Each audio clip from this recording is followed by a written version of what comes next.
क्या है? अरे देखो, अरे वो नहीं बोलना, वो ना ना वो नहीं बोलना, नहीं वो मैं बोल रहा ही नहीं। ये क्या है, क्या है ये? है? खतरनाक है तुम लोग। नहीं नहीं नहीं, नो नो नो, नहीं नहीं नहीं, अरे क्या कर रहे हो भाई? अरे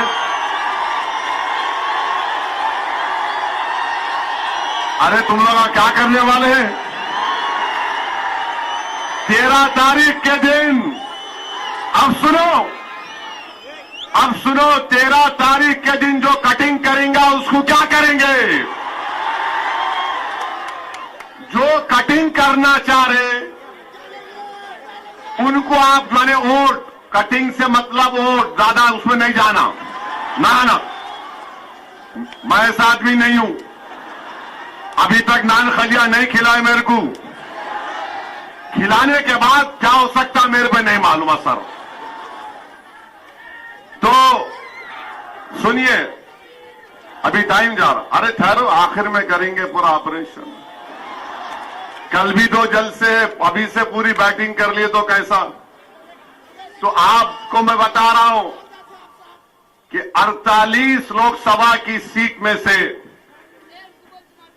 जो नए नए सेक्युलर बने हैं उद्धव ठाकरे, अब वो टिकट नहीं देते। मोदी तो खैर उन्होंने डिसाइड कर लिए, हमको घुसपैठी बोल दिए, और मोदी ने कह दिया कि मुस्लिम खवातीन ज्यादा बच्चे पैदा करते। मोदी ने कह दिया कि हिंदू बहनों के गले से मंगलसूत्र छीनकर मुसलमानों को दिया जाएगा। मेरे भाई एक बात समझो, जिस दिन उद्धव ठाकरे को मुख्यमंत्री बनने की कुर्सी मिल जाएगी, जिस दिन उद्धव ठाकरे को अपने बेटे की पॉलिटिकल फ्यूचर की तमानियत मिल जाएगी, उस दिन उद्धव ठाकरे सबको भूल जाएंगे। उस दिन सबको भूल जाएंगे। क्या क्या आपने नहीं लिखा अपने अखबार में कि मुस्लिम माइनॉरिटी को उनके वोट का हक छीन लेना चाहिए। आज आप आकर यहां पर ऐसे लोग भी हैं जो कह रहे हैं ऊपर देखो नीचे मत देखो, दिल्ली का इलेक्शन है। अरे बाबू, ऊपर देखे तो पतंग, नीचे देखे भी तो पतंग है इंशाअल्लाह ताला। 48 लोकसभा की सीट में आपने क्यों नहीं दिया? देना था मुंबई से, देना था नागपुर के पास से, क्यों नहीं दिया आपने? आपने इसलिए नहीं दिया क्योंकि जानते हैं कि मुस्लिम अक़लियत के पास कोई विकल्प नहीं है, वो हालत मजबूरी में वोट देंगे। मगर ये भूल गए कि ये 2024 है। अब महाराष्ट्र के दलितों के पास, महाराष्ट्र के दंगारों के पास, महाराष्ट्र के वंचित समाज के पास एक विकल्प है और वो MIM पार्टी है। अब आप ये नहीं समझ सकते कि हम जिसको चाहे खड़ा करेंगे ये समाज इनको दे देगा। इससे आपको एक पैगाम मिलता है कि औरंगाबाद की सीट जो आपकी है, जो औरंगाबाद की आवाम की है, चाहे किसी समाज का हो, वो आपकी इज्जत को छीनना चाहते हैं। इम्तियाज जलील को हराने का मतलब यह है कि आपकी इज्जत को छीनना चाहते हैं, आपके इज्जत नफ्स को छीनना चाहते हैं, आपके इत्तेहाद को पारा पारा करना चाहते हैं। तो मेरे अजीज दोस्तों और बुजुर्गों, इन ताकतों को मौका मत दीजिए। अब वो दूसरा शिवसेना का कैंडिडेट है, क्या नाम उनका? हाँ हाँ हाँ, नाम है उनका, है नाम है, नाम है, बहुत नाम है उनका।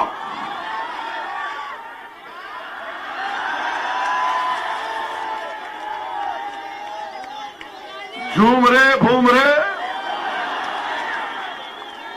झूम बराबर झूम। उन्होंने खुद जोत बनाते उसके ऊपर। और मेरी नजर में मैं शराब को कुत्ते का पेशाब बोलता हूं। मेरा डेमोक्रेटिक राइट है मेरा। अब उन्होंने एक है, उन्होंने जोत बनाते उसके ऊपर। मेरे भाई एक तरफ घूम रहे और झूम रहे, दूसरी तरफ खैरे, और एक बीच में एक शरीफुल नफ्स, एक मासूम चेहरा रखने वाला आपका खादिम इम्तियाज जलील। आप तीनों की तस्वीर को सामने रखो, बुमरे, खैरे और इम्तियाज जलील, और आपको पता चल जाएगा कि भाई इन दोनों को देखे तो डर लग रहा, इसको देखे तो अपना लग रहा। तो अपनों का साथ दो, देंगे ना आप लोग? 13 तारीख को पूरा एक होकर साथ देंगे ना आप लोग? और जो लोग कटिंग करने पे आए, मत करो, मत करो। मैं तुमसे अपील कर रहा हूं, मैं तुम्हारे अच्छे के लिए बोल रहा हूं। तारीख में तुम्हारा नाम खराब हरूफ में लिखा जाएगा। औरंगाबाद की जब सियासी तारीख लिखी जाएगी तो लोग तुम्हारे नाम को इज्जत से नहीं लेंगे। आप एक थे, एक हैं और एक रहेंगे इंशाअल्लाह ताला। लोग बार बार मीडिया के लोग सवाल करते कि भाई आप इंडी अलायंस में क्यों नहीं गए? 3 मर्तबा इम्तियाज जलील ने अवामी तौर पर स्टेटमेंट दे दिया कि हम लोग अगर बातचीत करेंगे तो हम तैयार हैं, मगर ये लोग बातचीत करने को भी तैयार नहीं थे। मैं आपको एक वाकया सुनाता हूं। एयरपोर्ट पर बैठा हुआ था मैं, आज से चंद दिन पहले मेरे बाजू एक बहुत बड़े इंडी अलायंस के नेता एयरपोर्ट पर देखे। मैं एयरपोर्ट की गेट के पास बैठा हुआ था, वो मेरे बाजू आकर बोले, बहुत बड़े नेता उनके, बोले ओवैसी साहब हाउ आर यू? बोला बोलो कैसे? अब मैं बोला ये कहां सुबह सुबह भला बैठूं? बोला साहब एयरपोर्ट जनता का है, पूछना क्या है, बैठो। आप लोग तो जहां नहीं बैठना वहां जाके बैठ गए। बोले क्या मतलब? मैं शिवसेना के बाजू बैठ गए। खैर बैठे, बैठ के मेरी बहुत तारीफ किए।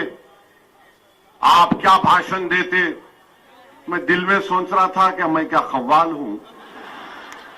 फिर बोले आप पार्लियामेंट में दलाइल के साथ तकरीर करते। फिर बोले आपका नया एमपी बेहतरीन स्पीकर है, और आप पर बहरहाल बहुत सी चीजें बोले। मैं बोला भाई साहब 5 मिनट में आप मेरी पार्टी के एमपी की मेरी तारीफ करें आप, और आपका ताल्लुक महाराष्ट्र से है। ये तारीफ आप जो कर रहे हैं मेरे को लगता है कि मुनाफिकत है, ये हिपोक्रेसी है। बोले क्यों बोल रहे हैं साहब? मैंने आप हमारा इम्तियाज आपको पूछा लो अलायंस में, तो आप लोग बोले नहीं। बोले नहीं ओवैसी साहब ऐसा है, अगर आपको हम ले लेंगे तो हमको जो है दूसरों का वोट नहीं मिलता, हमको दूसरों का वोट नहीं मिलता। मैं सुन के ताज्जुब कर रहा था इस शख्स को कि अभी बैठकर कह रहा था कि हिंदुस्तान के संविधान को तुम बचा रहे हो, ऐसी तुम बाबा साहेब अम्बेडकर के ख्वाबों को पूरा करने की बात करते, हम तुम्हारी इज्जत करते। मैं सुन रहा था उनकी गुफ्तगू, और कह रहे थे कि नहीं वोट नहीं मिलता है, वो फुला हो जाएगा, मुझे भी बड़ी तकलीफ हुई, क्योंकि औरंगाबाद में तो इम्तियाज जलील को सबका वोट मिला। इम्तियाज जलील सिर्फ एक समुदाय का नेता तो नहीं है, इम्तियाज जलील को सबने कामयाब किया। खैर वो चले गए, मेरे दिमाग पर एक बोझ सा हो गया। मैं अल्लाह से दुआ कर रहा था कि अल्लाह ये सब बातें मुझे सुनना पड़ता परवरदिगार। तो उतने में मेरे पीछे से एक खातून और उनका बेटा उठकर आए और उस खातून ने कहा, बेटे असद। मैं एकदम आंख खोला और देखा, बोले बेटे असद, मैं तुम्हारी इसकी बातें सुन रही थी और मुझे तकलीफ हुई इसकी बातें सुनने के बाद, मगर मेरे बेटे तुम सच्चाई पर हो और तुम यकीन जानो कि हम सब तुम्हारे साथ हैं। इनकी बातों को लेकर तुम तकलीफ मत उठाओ, तुम जहनी बोझ का शिकार मत हो जाओ। मैंने अपने बेटे से कहा कि अगर मैं मर भी जाऊंगी तो तुम असदुद्दीन ओवैसी का साथ नहीं छोड़ना। मेरे आंख में आंसू आ गए, मैंने कहा कि अगर आप गैर महरम नहीं रहती तो मैं आपके पैरों को छू लेता। तो उस औरत ने कहा, इधर आओ बेटे, और मेरे सर पर हाथ रखा। मेरे आंख से भी 2 कतरे आंसू के निकल गए, उस खातून की आंख से बेशुमार आंसू निकलते गए और बार बार मुझसे कहा, मैं इसकी गुफ्तगू सुन रही थी, मेरा कलेजे में दर्द हो रहा था कि मेरे बेटे को बाजू बिठाकर तारीफ भी करके आज वो कह रहे हैं कि तुमको करीब आने नहीं देंगे।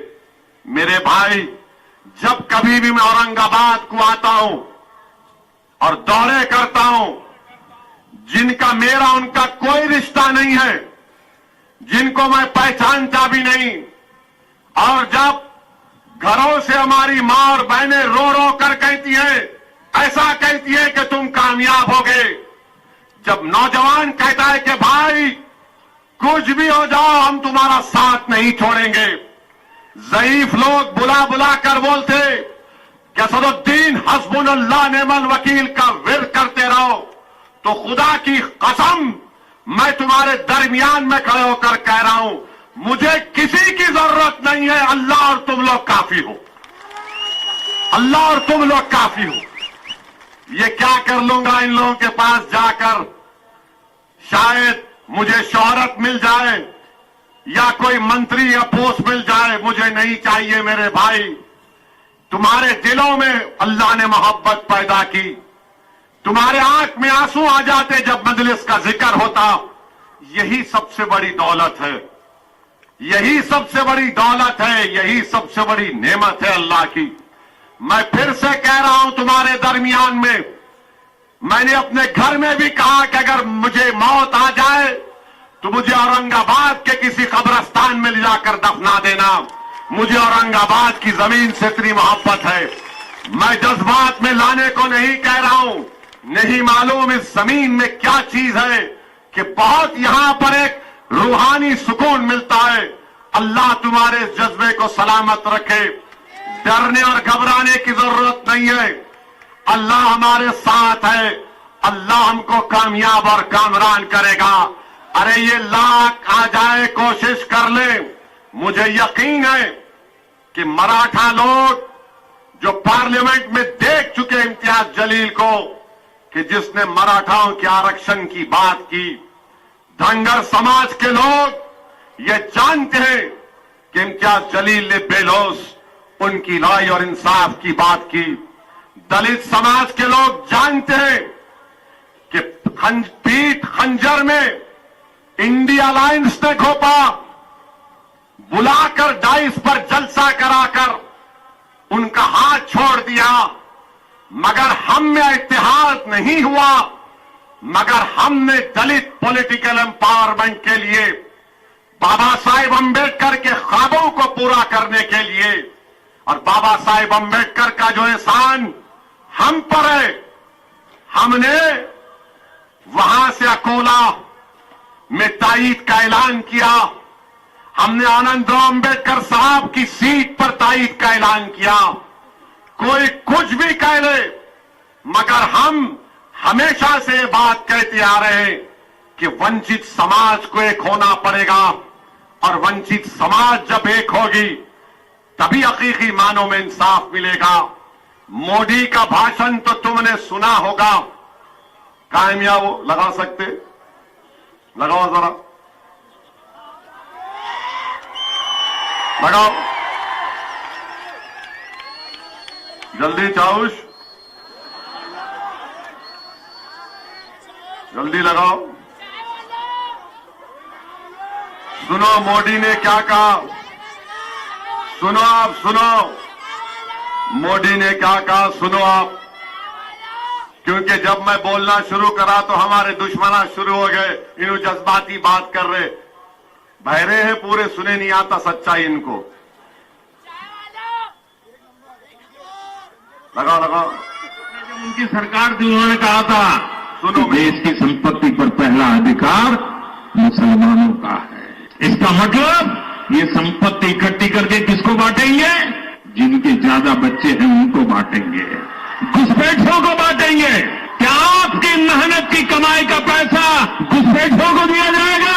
ये कांग्रेस का मैनिफेस्टो कह रहा है कि वो माताओं बहनों का सोने का हिसाब करेंगे, उसकी जड़ती करेंगे, जानकारी लेंगे और फिर उस संपत्ति को बांट देंगे, और उनको बांटेंगे जिनको मनमोहन सिंह जी की सरकार ने कहा था कि संपत्ति पर पहला अधिकार मुसलमानों का है। भाई बहनों, ये अर्बन नक्सल की सोच, मेरी माताओं बहनों, ये आपका मंगल सूत्र भी बचने नहीं देंगे, यहां तक जाएंगे मैं कहने आया हूं। और पहले जब उनकी सरकार थी उन्होंने कहा था कि देश की संपत्ति, अब आप अंदाजा लगाइए, मुल्क का वजीर आजम है, 133 करोड़ जनता का वजीर आजम है।